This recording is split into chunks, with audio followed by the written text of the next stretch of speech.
everybody, how you doing? My name's Dave, and if you've got fancy headphones, you can call me Daveypoo, the mobile music minstrel. How you doing?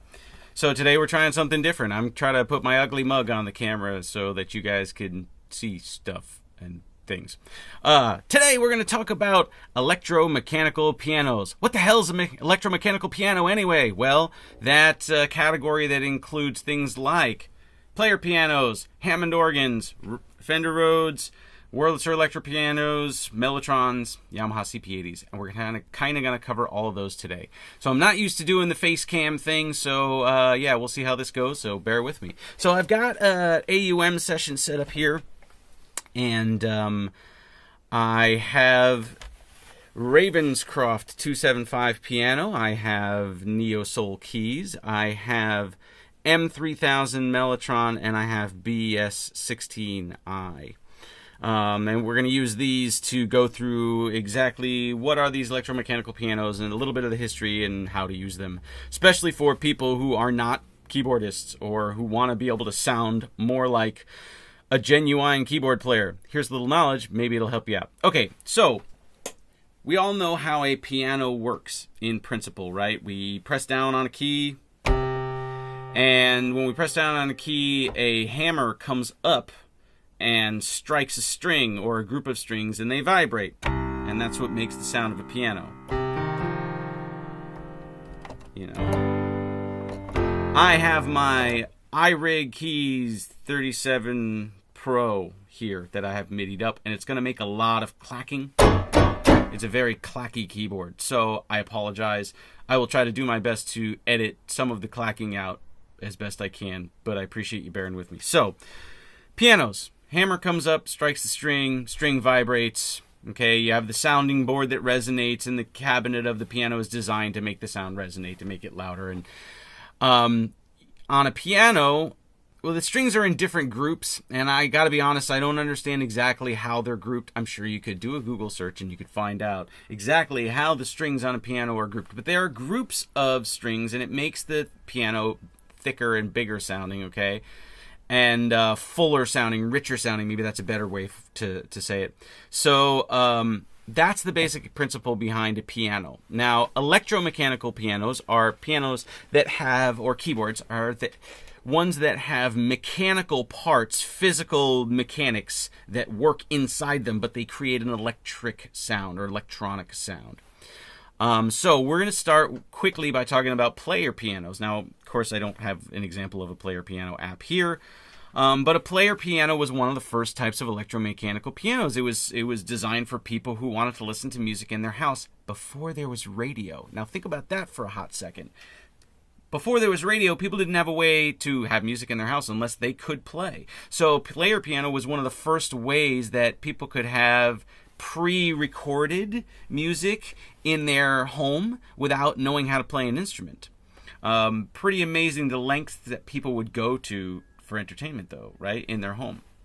So, you know, with a player piano, I have a picture of a mechanism that I'm going to pop in right here, and a player piano has similar mechanisms to piano because it obviously works that way, right? You press on a key and a hammer goes and it hits a string, but it's done through pneumatics, you know, air pressure valves or pedals that you pump with your feet. And that's what makes the motor run, and it's what pulls the piano roll paper through the gears. And it works in a similar way to, say, a music box, where on a music box you have a barrel with little bumps on it, and when the bumps hit the tines, the order in which they hit the tines is what makes the sound, you know, the music play in the right order. Well, same way on a piano, a player piano, you have the big paper rolls with the holes punched in them, and those holes corresponded to different keys on the piano. And when, you know, that hole would go across the thing that was reading it, it would, you know, play that specific note on the piano. So, player pianos were the first real kind of electric instrument. And player pianos became popular enough that they evolved into what are called orchestrions.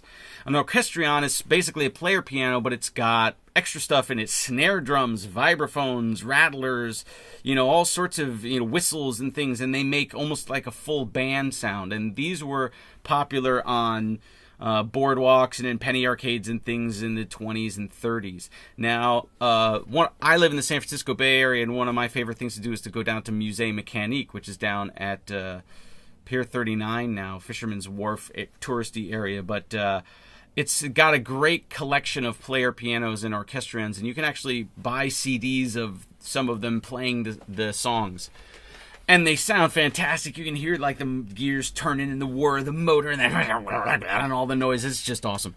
I just love the idea of a player piano. I would never want to own one and have to take care of it, but if somebody else wanted to take care of it, I would own a ton of them. So that's piano, and a piano evolved into a player piano as far as electromechanical things. The next big one for me was the Hammond organ. Now, I'm only going to talk about it briefly here because I did a whole video on Hammond organs. Check out there. Let's try to do something right there. Let's try to be clever and insert something. I've never done it before, but don't tell anybody. It's going to be right there. Okay, so go check out my other video on Hammond organs to see what Hammond organs do and how they work and stuff. But a Hammond organ uses gears that are notched in specific ways, and when they turn, they create an electrical note at a certain pitch. But they are an electromechanical keyboard because they use mechanics to create an electronic sound. The first real electromechanical piano that we're going to talk about in depth here is the Rhodes electric piano. A lot of people will know this as a Fender Rhodes. Now I'm using Neo Soul keys here. Maximize this. Oh, it doesn't maximize. Well, there you go. Okay, I'm using Neo Soul Keys Studio here for my my Rhodes sound. Now, quickly, I'm going to use the words Rhodes electric piano and Fender Rhodes interchangeably. Rhodes electric pianos were invented by Harold Rhodes, and that's why it's called the Rhodes electric piano. But eventually, he was producing them on his own, and then the Fender Musical Instrument Company, famous for Fender guitars, the Stratocaster, the Telecaster, Fender Precision Bass, all the ones everybody knows. That same company bought the rights to the Rhodes, and that's when it became the Fender Rhodes piano. But then later on, Fender sold it, and so then it just went back to being a Rhodes electric piano. So there's a period there somewhere in the 60s to the early 70s when it said Fender Rhodes on the front, and then in the early 70s, it just became the Rhodes electric piano. So Harold Rhodes designed these as a inexpensive way to teach music in schools, I think was the original intent. And his principle was to use a hammer to strike what he called a tine, T-I-N-E, but it was essentially like a tuning fork, that same kind of metal and that same kind of resonant sound. And it would strike this tine and it would produce a very chimey bell-like sound, especially up in the upper registers here.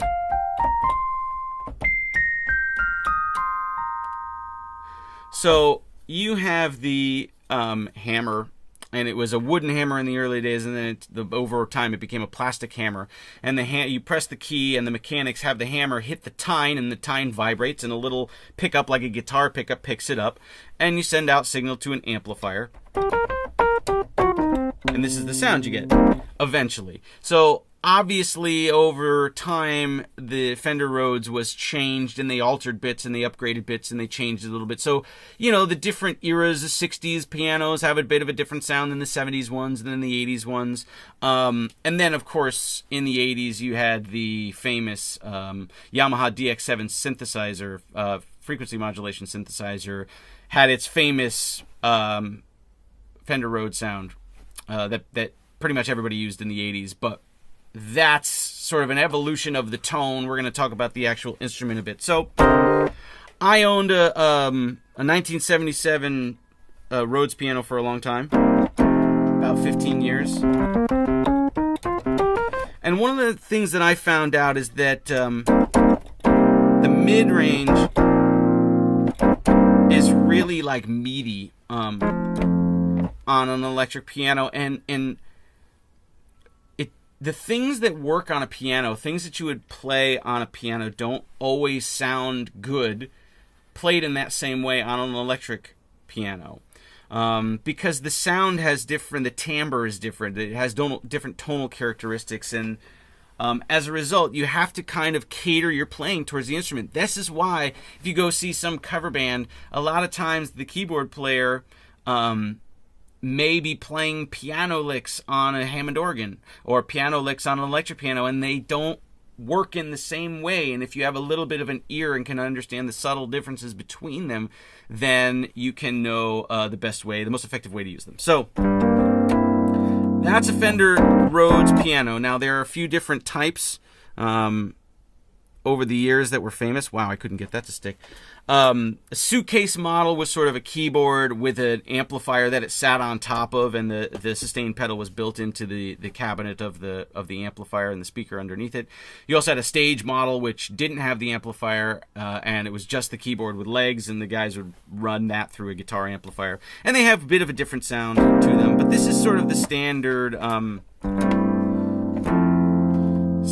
Fender Rhodes sound. Okay, now the other well-known electric piano is the Wurlitzer electric piano, and this has a similar but different technology. So instead of a hammer striking a tuning fork, essentially, or a tine, the Wurlitzers had a hammer that hits a reed, which is more like one of the metal reeds on like a vibraphone. Okay, it's kind of like that, flat like that, and it has a different quality to its sound.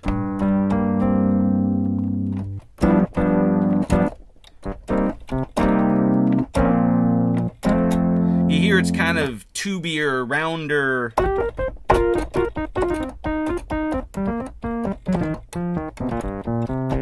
The low end is particularly great.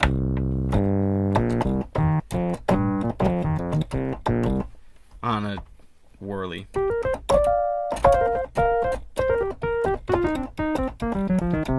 So,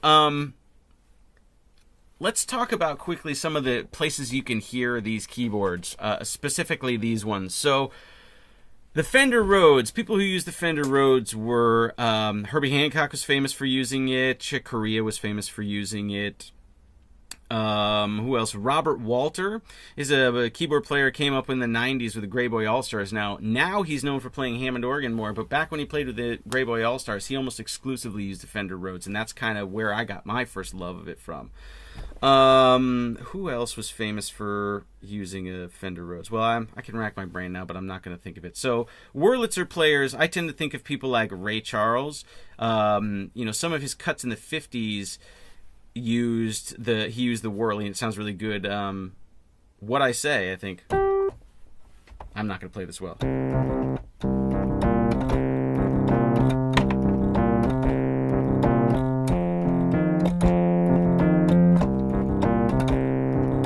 Right, you get the point. I'm not going to butcher any more of it, but you get the point. What I Say, that's a Wurlitzer, specifically. Ramsey Lewis, he was another kind of fusion-y, jazzy keyboard player. He did some stuff on the Wurlitzer, some funky stuff on the Wurlitzer in the 70s.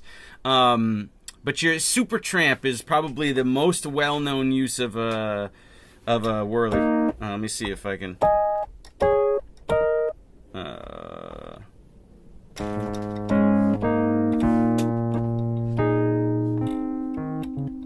There it is. Now,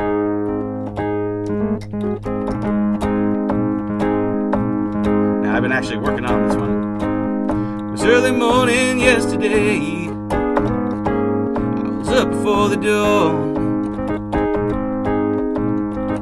and I have to do things my own way, but I must be moving on. Now, you must know that song, right? Okay, I'm done.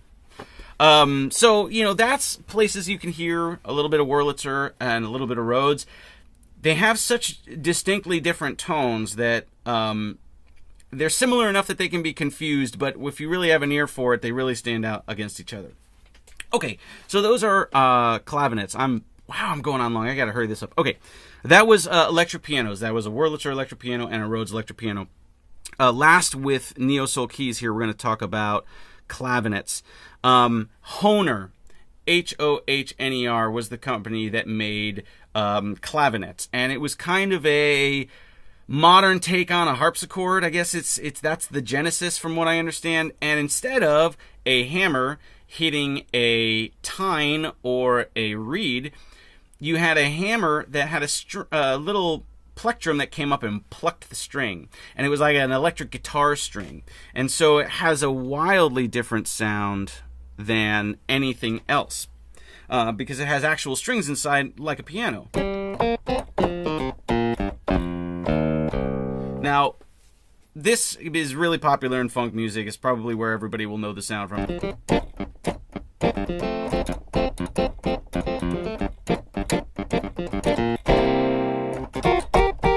Okay, wah pedals and clavinets are a man's best friend. In fact, one of the easiest ways to sell a clavinet performance is throw a little bit of distortion on. Let's see if we can get a little grit in here and do this quickly. We're gonna go. You know what? We're gonna go to tone stack or tone bridge. I'm gonna throw it through a guitar amp. Okay, that's obviously a little hot, so let's bring it down.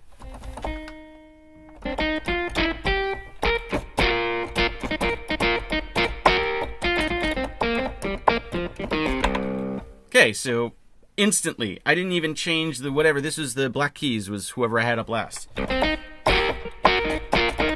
Immediately sounds better. And you throw a little wah pedal on there. I'm just going to do a quick thing with dub filter here because I've done it before. Dub filter. There we go. Whatever I had loaded up in dub filter has the filter going.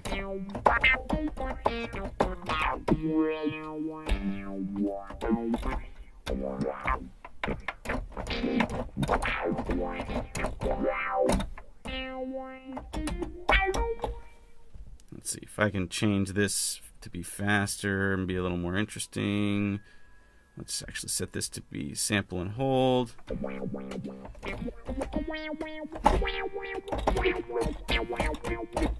See, that's the problem there. That's just going up and down. Let's set that to be sample and hold.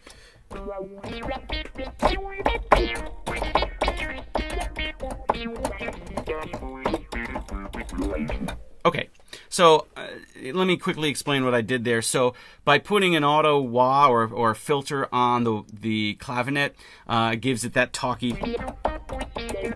kind of sound. That's classic funk clavinet sound. What I did with dub filter here was by double tapping on each of these, you can open up the control section, and this funky little 3 circle icon up here in the corner gets you to the modulation section.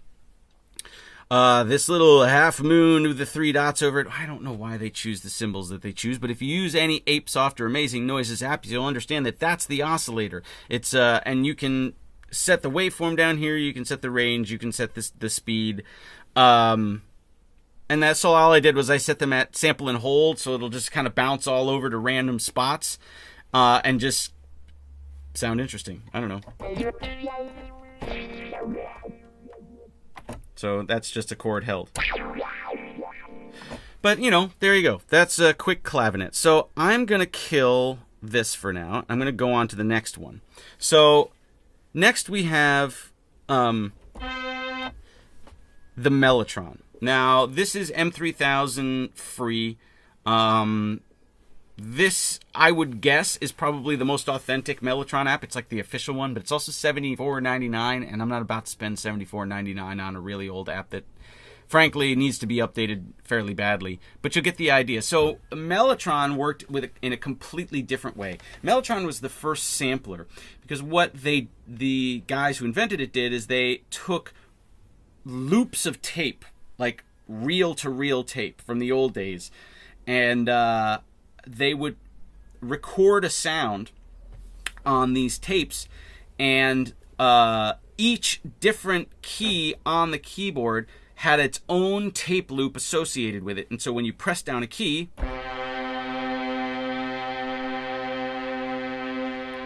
it would play that tape loop. Now, I don't know how this is set up. I just downloaded the demo here for kicks so you could get the sounds. But typically what would happen is it would play through the entire tape, and then the sample would just stop when the tape ran out. When you lifted your finger off the key, there was a rewind mechanism that would snap the whole thing. It would rewind the tape back to the beginning, and then so you could hit the key again, and it would play the same note again. And it had one of those mechanisms for every single key on the keyboard, which is so psychotic, but beautiful. It's just beautiful, the lengths people will go to make something work. So, the most famous examples of mellotrons, the Beatles used one on Strawberry Fields in the intro of Strawberry Fields. Led Zeppelin used it for the flutes in Stairway to Heaven. It has a very specific sound because of the way that they were recorded. It's got this kind of thin sound, but it's very classic. Now, how do you change the sound? I don't know. Voice D, voice A. Okay, so here's a woman saying ooh. But because it was here's an electric piano, a Rhodes. Frankly, I think the guys over at Gospel Musicians got the sampling a little better than the Mellotron, but since the Mellotron did it maybe 50 years prior, we'll cut them a little slack. Okay, so that's an orchestra. So yeah, there's a violin doing a tremolo. But what's interesting, because there was a tape mechanism for each key, you could actually record the violin player playing each individual note. So it was not like you were sampling it and then just mapping it to a keyboard like you did much later, right? It was very unique.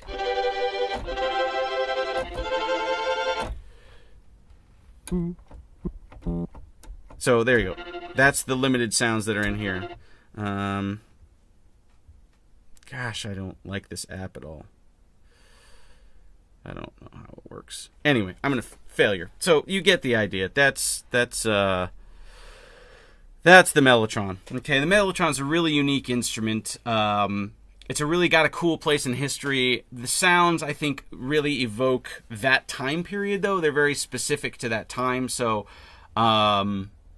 whether they're applicable now, I think just depends on your creativity. All right, so lastly, I'm going to talk about the CP-80, and then we might have a special guest here at the end for one last one. Wow, this is going on long. Okay, so the Yamaha CP-80, this came out in the mid to late 70s. They had a CP-70 and a CP-80, and they were electric grand pianos. So they were pianos. They had actual strings in them, and they had hammers that hit the strings to make them vibrate. But unlike a traditional piano that has multiple strings for the keys, for each note to kind of make it sound fuller, the CP-80 only had a single string. So the low end has a very specific sound. And actually the whole keyboard does.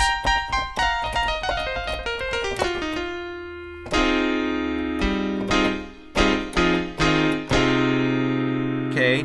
But again, it's evocative of a very specific era. I first heard the CP-80. I'm a big Fish fan, so Paige McConnell from Fish had one on the early tours in the late 80s, early 90s before he started touring with the grand piano on stage. Lucky bastard.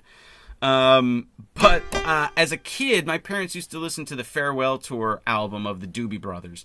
And man, it is CP-80 all over that. And I always wondered why that piano had a very specific sound, and I found out later what it was. It used to bug me, this sound, back in the day. Now I like it because it reminds me of back in the day. But back in the day, I hated this.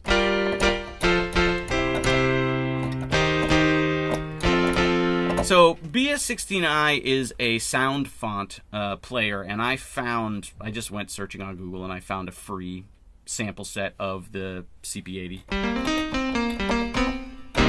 Couldn't tell you where I got it from, can't post it, not going to share it, but Google is your friend, ladies and gentlemen. So, the last one I'm going to throw all this out, and we're going to do one last one here for fun. Optigan, because God, I bought this a few weeks ago just for pure fun, and oh my God, this app is just so much fun. It's so stupid. I love how ridiculous this app is. So let's see. Let's make sure I do my iRig keys, please. Oh, right, because it's only up here.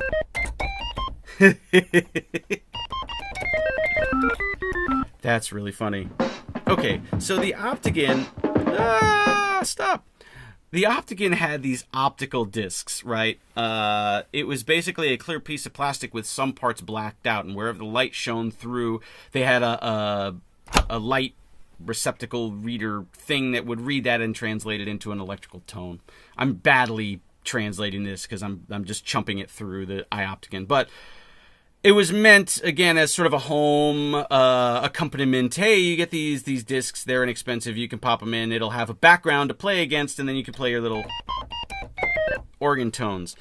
So I'm going to choose rock and rhythm because rock and rhythm is great.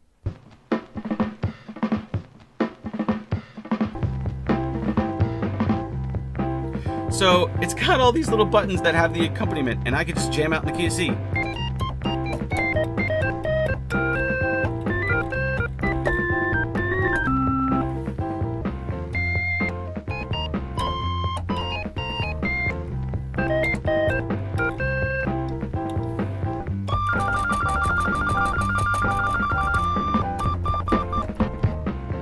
Oh, I hit...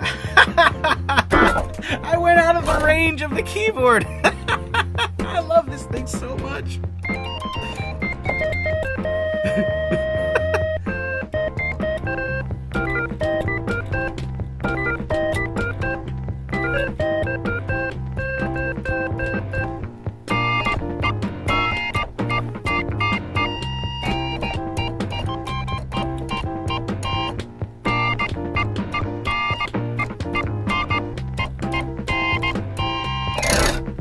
Okay, thank you for placating me. iOptigan, I don't recommend everybody purchase it, but this app is a wicked blast if you are into cheeseball stuff. Like I said, it worked with an optical disc. It was made by, I think, the Mattel company or the Hasbro company or a toy company that maybe became before my childhood in the 80s, since this was much earlier than that. But it was another example of an electromechanical piano. So I've prattled on way too long. Thank you so much for bearing with me. This was an extremely long video, but I hope you enjoyed it. I hope you got something out of it. I will have more videos that are considerably shorter than this one. But yeah, this was a little bit in depth with all the pianos. So please let me know if you liked it. Please let me know if there's questions or anything else you want to say. I'd love for you to chime in below. Please, thumbs up. Please like the channel. Please subscribe. Please go get your very own audio kit gear right here, ladies and gentlemen. Audio kit. Matthew Fetcher is the man. And Synth 1 is coming soon. And FM Player is already out. And FM Player 2 is coming. So don't forget to do those things. And I will see yous guys later.